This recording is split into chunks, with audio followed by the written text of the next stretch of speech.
High friends, welcome to Ranu's lifestyle. आज আমি আপনাদেরকে বানিয়ে দেখাবো কত সহজ পদ্ধতিতে এবং কত কম জিনিস দিয়ে কম খরচে কিভাবে বাড়িতেই ধোকার মিক্স ছাড়াই বাড়িতেই ধোকা বানানোর পদ্ধতিটা। তো ধোকার মিক্স কিনে আনলে অনেক সময় সেট হতে চায় না বা খেতে অতটা ভালো হয় না।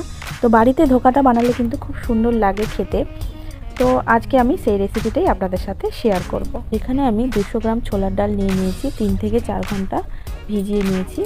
তো ভেজানোর পর এটা আমি গ্রাইন্ডারে দিয়ে দেব, এটাকে ভালোভাবে বেটে নেব।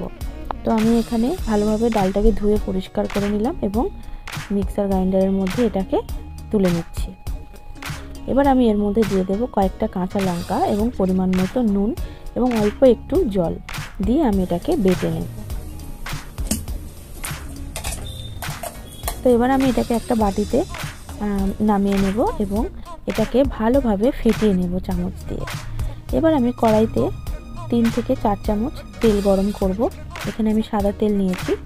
গরম করে এটা ভালোভাবে গরম হয়ে গেলে এর মধ্যে আমি দিয়ে দেব কয়েক চামচ নারকেল কোড়া। এটাকে আমি ভালোভাবে নাড়াচাড়া করে নেব, একটু ভাজা ভাজা মতন করে নেব। এরকমভাবে তেল বেরিয়ে আসলে আস্তে আস্তে একটু ভাজা ভাজা হয়ে আসলে এর মধ্যে আমি দিয়ে দেব 1 চামচ আদা বাটা। আদা বাটাটা দিয়ে আমি নারকেলের সাথে ভালোভাবে মিশিয়ে কিন্তু নাড়াচাড়া করে নেব। এবার আমি এটার মধ্যে দিয়ে দেব হলুদ, জিরে গুঁড়ো, লঙ্কা গুঁড়ো, ধনে গুঁড়ো এবং 1 চামচ হিং। হিংটা দিয়ে আবারও আমি ভালোভাবে নাড়াচাড়া করে মশলাটা বানিয়ে নেব এবং ভালোভাবে ভেজে নেব।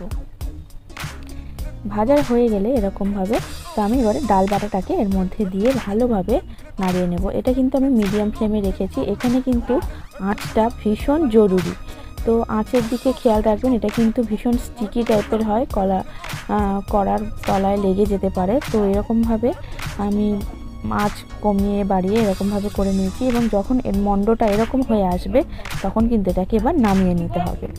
তো আমি এবার ফ্লোরের মধ্যে অল্প একটু তেল ছড়িয়ে ভালোভাবে লাগিয়ে নিলাম। এবার আমি ডালের যে মণ্ডটা তৈরি করেছি সেটা আমি এখানে রাখবো, রেখে আমি কিন্তু এটাকে ভালোভাবে সেট করে নেব।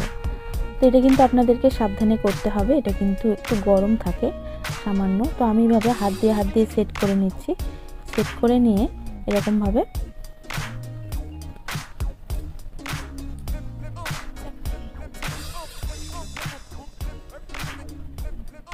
এবার আমি সেট হয়ে গেলে একটা ছুরি নিয়েছি।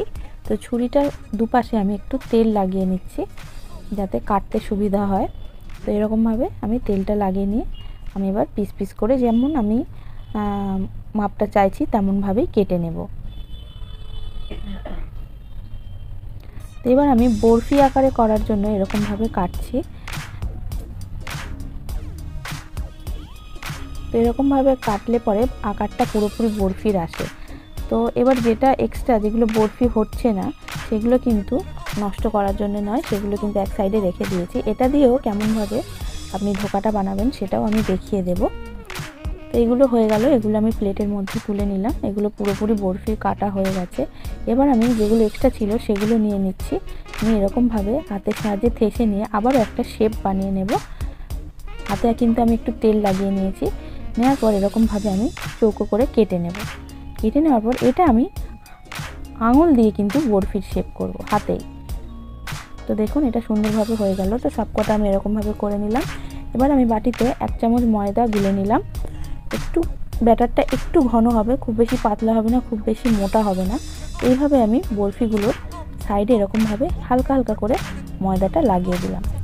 তো আমি সবকটা এখনই লাগাবো না, অর্ধেকটা লাগাবো এবং অর্ধেকটা যখন আমি এই ধোকাটা ভাজবো তখনই লাগাবো। আগে থেকে আমি এটা রাখবো না। তো কড়াইতে তেল গরম করে আমি ধোকাগুলো এক এক করে দিয়ে দিলাম, দিয়ে আমি ভেজে নেব। এখানে কিন্তু আমি মিডিয়াম ফ্লেমে রেখেছি, রেখে কিন্তু এটাকে ভাজছি। চাইলে আঁচ বাড়িয়ে কমিয়ে এটাকে ভাজতে হবে, সেটা নিজে বুঝে নিতে হবে। তো এক পিঠ ভাজা হয়ে গেলে আমি উল্টো পিঠটা উল্টে দেব। এরকমভাবে উল্টে পাল্টে কিন্তু আপনাকে এটা লাল লাল করে ভেজে নিতে হবে। তো ভাজা হয়ে গেছে, আমি এবার এটাকে তুলে নিচ্ছি। এভাবেই আমি সবকটা ধোকা ভেজে নেব। তো দেখুন ভাজাটা এই প্রকার হয়েছে। খুবই সুন্দর লাগছে দেখতে। এইভাবে ভাজলে কিন্তু ধোকাটা নরমও হবে এবং ভেঙেও যাবে না, ধোকাটা ভাঙবেও না কিন্তু নরম হবে।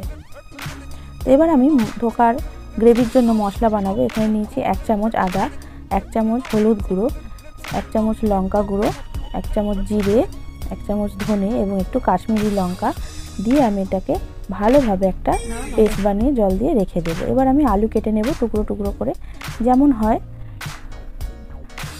ধোকার তরকারির আলু যেমন হয় আমরা তো সবাই জানি, এরকমভাবেই আমি আলুটা কেটে নেব এবং জলে ভালো করে ধুয়ে নেব।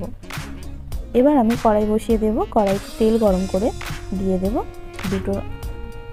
কয়েকটা শুকনো লঙ্কা এবং 2টো তেজপাতা এবং গোটা গরম মশলা, দিয়ে দেব গোটা জিরে।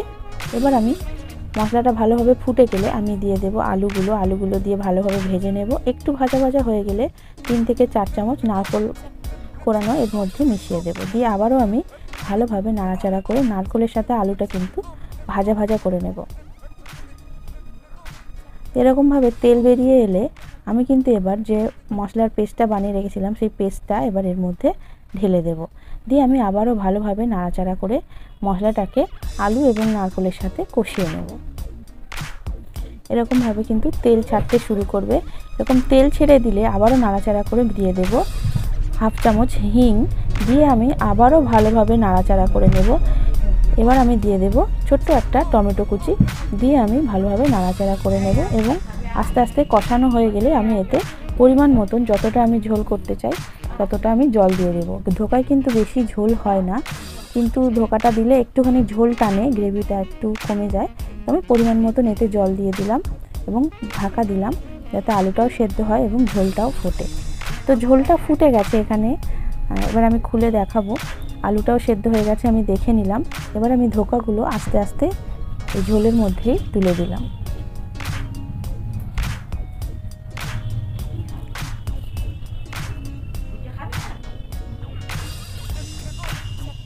আমি ভালোভাবে ঝোলের মধ্যে ধোকাগুলোকে ডুবিয়ে দিলাম, কয়েকটা কাঁচা লঙ্কা ছড়িয়ে দিলাম, দিয়ে দিলাম নুন এবং পরিমাণ মতন চিনি যাতে স্বাদটা ব্যালেন্স হয়। এবার ওপর থেকে একটু গরম মশলা ছড়িয়ে দিলাম এবং ঘি দিয়ে দিলাম। তো বন্ধুরা, রেডি হয়ে গেল আমার ধোকার ডালনা রেসিপি।